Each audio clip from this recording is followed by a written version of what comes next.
And he labored till the going down of the sun to deliver him. He's trying to find a way out. There isn't a way out.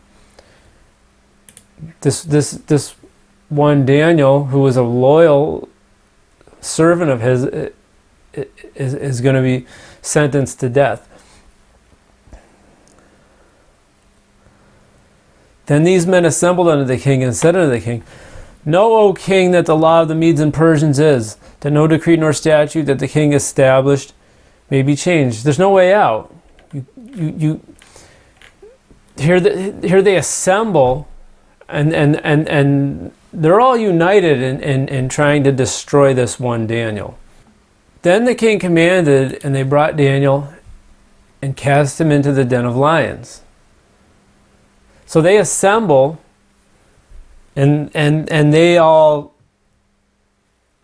make sure that the king goes through with it. They all explain to him that he has no way out. That he made a decree. And this is according to the law. According to the law, blood has to be shed for sin. And this is even like the law that was passed here, that the righteous, they passed a law that the righteous had to suffer. We see here even a type for the Old Testament law, that just as the Old Testament law, you had the lamb, you had the sacrifices that had to be made on account of sin, on account of this king's pride, on account of this king's ego and his arrogance and how he was tricked.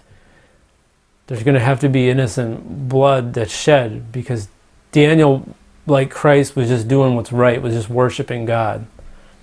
And the king commanded, and they brought Daniel and cast him into the den of lions. Now the king spake and said unto Daniel, Thy God whom thou servest continually, he will deliver thee. This is like Christ. This is like Christ in the tomb. Sentenced to death, sentenced to die. The king here, he's hoping that thy God, not my God, thy God. He's heard about the God of Daniel, because Daniel had done works, done amazing works for the king of Babylon, Nebuchadnezzar. He explained to him a dream that he had, and he had shown that his God was superior. His God was the creator, the omniscient God. But this king doesn't know the God of Daniel. And in that we even see a type for us before this one Daniel passes through, before he's sentenced to death. This king as a type for us is going to learn, is going to have his eyes opened. He's going to resurrect, just like Daniel's going to come out of this lion's den unscathed. This king is going to resurrect. This king is going to have his eyes open, and he's going to learn about this God of Israel, this God that delivers the righteous, this God that defeats death. This thy God whom thou servest, he will deliver thee. As he's lowering him into the lion's den, this innocent man. He's hoping, but he doesn't know that God. And a stone, 6:17, and a stone was brought and laid upon the mouth of the den, and the king sealed it with his own signet and with the signet of his lords, that the purpose might not be changed concerning Daniel. No one's going to mess with it. Nothing's going into that lion's den, and nothing's coming out. He's going to see whether the rumors of the God of Daniel, whether that's real or not. This is a test. He's hoping that this righteous man is going to come out of there unscathed. Because when you go into a lion's den back then, you're not coming out. They don't feed those. They don't feed the lions that often. They make sure that when a victim gets thrown in there, they're not coming out. And he's heard the stories. He's heard the rumors about this one. He's even a type for us. He's full of doubt. And he's even a type for the apostles. They were full of doubt when Christ went into that tomb. Didn't know what was going to happen. They knew he was right. He knows he's an innocent man, though. And he's been falsely accused by the wicked, by the jealous. Matthew 27. And laid it in his own new tomb, the body of Christ, which he had hewn out in the rock. This is Joseph. And he rolled a great stone to the door of the sepulchre and departed. Christ was sealed in that tomb. So now here are the conspirators who crucified Christ, the innocent, because they wanted power. Same reason. Command therefore that, this is Matthew 27:64. Command therefore that the sepulchre be made sure until the third day. No one's going in there to steal that body. Seal it up, lest his disciples come by night and steal him away and say unto the people, he is risen from the dead, so the last error shall be worse than the first. We don't want a worse problem if he comes back from the dead. And they knew it, because they knew what he could do, and they knew his miracles. They're so wicked, their heart's so full of evil and jealousy and pride, because they're of that wicked one, of that evil one, who wants power for himself.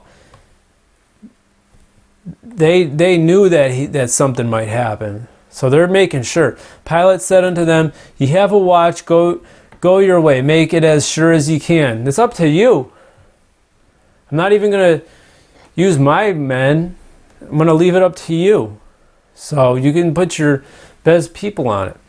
So they went and made this sepulchre sure, sealing the stone and setting a watch. Just like Daniel.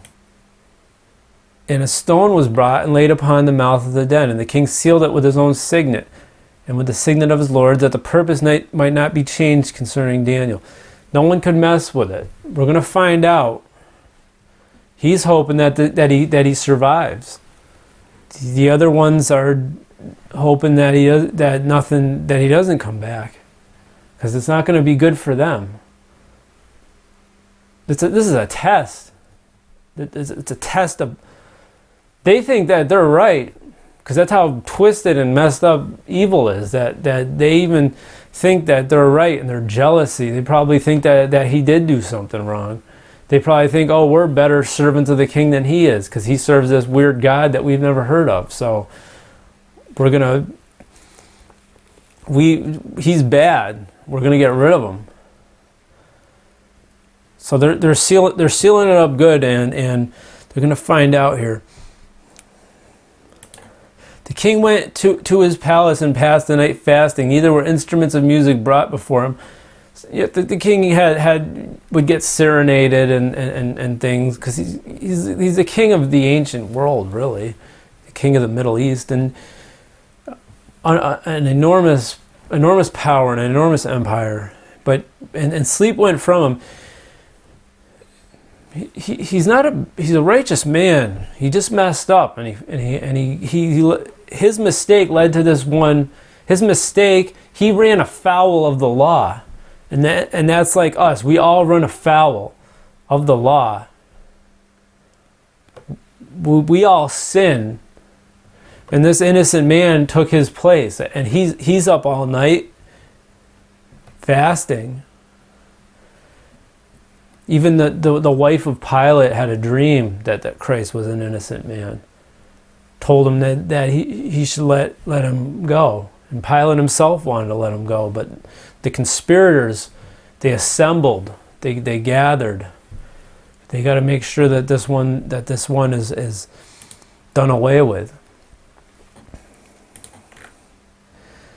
Daniel 6:19. Then the king arose very early in the morning and went in haste unto the den of lions. He couldn't sleep. He's up early. He's going to go find out. Full of doubt. Doesn't know the God of Israel. Doesn't know the true God. Not yet. He's hoping. He's clinging to hope.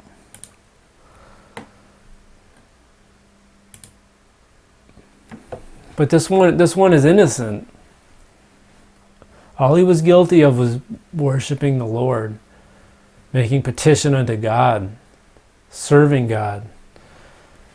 Just like Christ, he didn't do any. Christ did nothing wrong to deserve to be put to death.